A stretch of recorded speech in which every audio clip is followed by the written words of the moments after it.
Ngayong araw nga ay naisipan namin kumain ng lomi. Kaso nga lang mga mare, ang gusto talaga naming lomi ay yung talagang mismong pinagmulan nito. Saan pa ba di sa mismong Batangas, at ayun na nga kami ay bumiyahe na ng maaga-aga.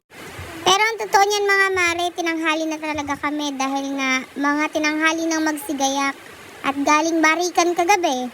Makikita nyo nga din na binabaybay na namin ang lugar kung saan nandun ang napakasarap na lomi. Abay, pansin nyo din naman, kami ay nakahanda na dahil alam namin na sasalubungin kami ni Falcon. Bawat isa nga sa amin ay nakasuot ng kapote. Abay, alam nyo naman, ang buhay natin ngayon, lalo na tag-ulan, mahirap na, ahuy. Siyempre, hindi naman ako papayag dahil hindi tayo makikita sa camera, kaya nag-0.5 na lang ako. At ayun nga mga mare, sinama ko na ang aking batuta dahil kung nasa nang inahin, nandun din ang kanya. Alam nyo na yan. Ayun nga, pasintabi dahil wala kayong ibang makikita dito kundi ang aming road trip, broom broom, saan kapunta? To the moon. Wala pa nga kami sa kalahati, abay hindi ko maintindihan sa aking mga kasama at mukha atang nasipagod na agad. At ayun nga, naisipan namin mag-stop over. Kaso nga lang, hindi mo malaman naman sa aking mga kasama kung gusto ba magsi-picture o ano bang gagawin namin dito. Dahil wala naman kami talagang inaantay, so sige magpakyut muna tayo sa Gedli. Itinuloy nga namin ang pagbiyahe papunta nga sa aming dapat puntahan. Abay talaga naman, sobra naman talaga ang simoy ng hangin. Lalasap mo naman talaga ang simoy ng Tagaytay. Habang binabaybay nga namin ang papuntahan sa kung saan kami ay kakain, abay talaga naman ako'y sinasakitan na ng tiyak. Abay, ikaw ba naman mga mare, hindi ka mag-umagahan, kakagaling mo sa barikan. Inabot na nga pala kami ng 2:00 na madaling araw kainom. Kung makikita nyo nga sa pagmamaneho namin yung mga mukha pa kaming mga antok. Hindi mo malaman kung bitin iyo, sadya namang talaga kami ay nasiyahang kagabi.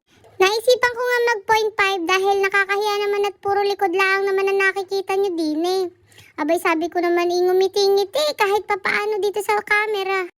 Hindi ko na maintindihan ang aking pagbibideo dahil nga, abay sa lakas ng hangin iniisip ko kung anong mas mahalaga, ang cellphone ko ba o ang aking pagpapakit sa camera. Sabi ko nga sa aking asawa ay tumingin muna saglit at magpakit-kit naman kahit papaano. Kaso nga siya ay shy type. So, sinasabi pa sa akin ako'y tumigil-tigil na daw sa pagbibideo at wala naman daw itong naidudulot na maganda. At kaya siya puro nga lang daw kami pakyut dito sa cellphone. Ayan, kung makikita nyo malayo-layo pa ang aming tatahakin, kayo na lang ang magtiyaga kung paano namin ito tatapusin. Kung mapapansin nyo nga, kami ay nakalabas na sa labak ng sungay at babaybay na namin ang mismong Talisay. Hindi ko nga mapagtanto kung tama ba talaga itong dinadaanan namin at mukhang mari ako'y hindi ko nakakayanin. Ang ating balakang ay nananakit na. Sabi ko nga sa inyo mga mari, nung nakaramdam na ako ng sakit sa balakang, parang nararamdaman ko na din ang simoy ng lomi. Ahoy, luming-lumi. At ayun nga, nakita ko na din tong view na to. Pakiramdam ko tuloy, malapit na kami sa aming pupuntahan. Hindi ko malaman kung si Falcon ba ang aming dadayuhin o kami ang pupuntahan. Aba, mari, mukhang hindi nga talaga ako nagkamali dahil pakiramdam ko paunti-unti ay bumabagal na ang aming takbo. At pakiramdam ko rin na ako ay mawawala na ng malay talagang sa sobrang gutom. Ahoy! At parang pakiramdam ko nga ako talaga ay nagdidilihiryo na dahil nakikita ko na yung kalangitan. Charis! Maya-maya nga lang ay nakita ko na nag-signal light ang aming kasama at ako'y nabuhayan ng dugo. Hindi lang talaga dugo mga mare, kundi pati yung kalamnan ko, sikmura ko, lahat-lahat dahil sa sobrang gutom. O diba? Tuwang-tuwa friend! At ayun nga, nandito na nga kami sa Corcolon Lomi House. Mapapansin nyo na ang dami din nila ditong ino-offer.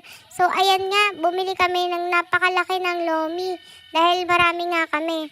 Mga mare, putok-batok, high blood ang abot ng ina nyo. Pero mga mima, napakasulit ng presyo nito. Talagang masasabi mong solid. Napakasarap. At hindi na nga kami nagdalawang isip na bumili din ng pizza nila dahil mukhang talagang masarap naman ang pagkain nila dito. Ayun nga, hindi na namin napigilan at lumapang na kami. Pasensya na kahit di ko na nabidyohan kung paano kami kumain. Ibibidyo ko na lang kung paano kami umuwi pabalik na sa aming lugar. Dahil nga doon, alam ko ding malayo-layo din ang lalakbayin namin kaya hindi ko na talaga ipipilit ang video na ito. Tatapusin ko na mga mare dahil naman mukhang satisfy ang pagkain. Salamat!